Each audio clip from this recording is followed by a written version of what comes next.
Welcome to the Banker Lamp. Please enjoy the video.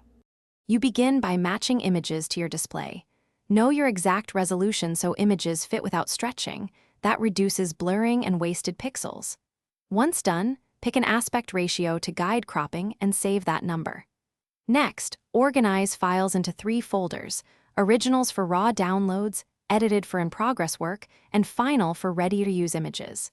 This prevents accidental overwrites and speeds selection. Make sure to name files with resolution appended so you can spot the correct size quickly.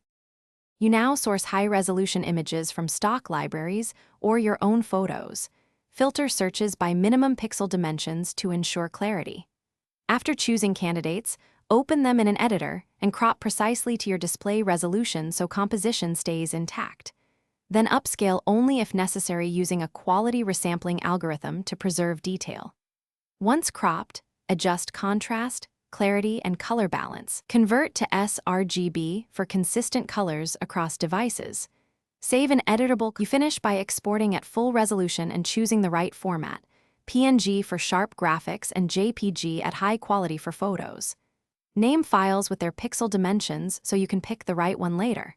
When setting the wallpaper, select the scaling option that preserves composition, fill for full coverage, fit for exact sizing, center for pixel-perfect alignment. If the image appears blurry, make sure you applied the exact resolution. Clear the system wallpaper cache or re-export at the device's native pixels as a quick troubleshooting step. Thanks for watching. If this was helpful, leave a like and consider subscribing. See you next time.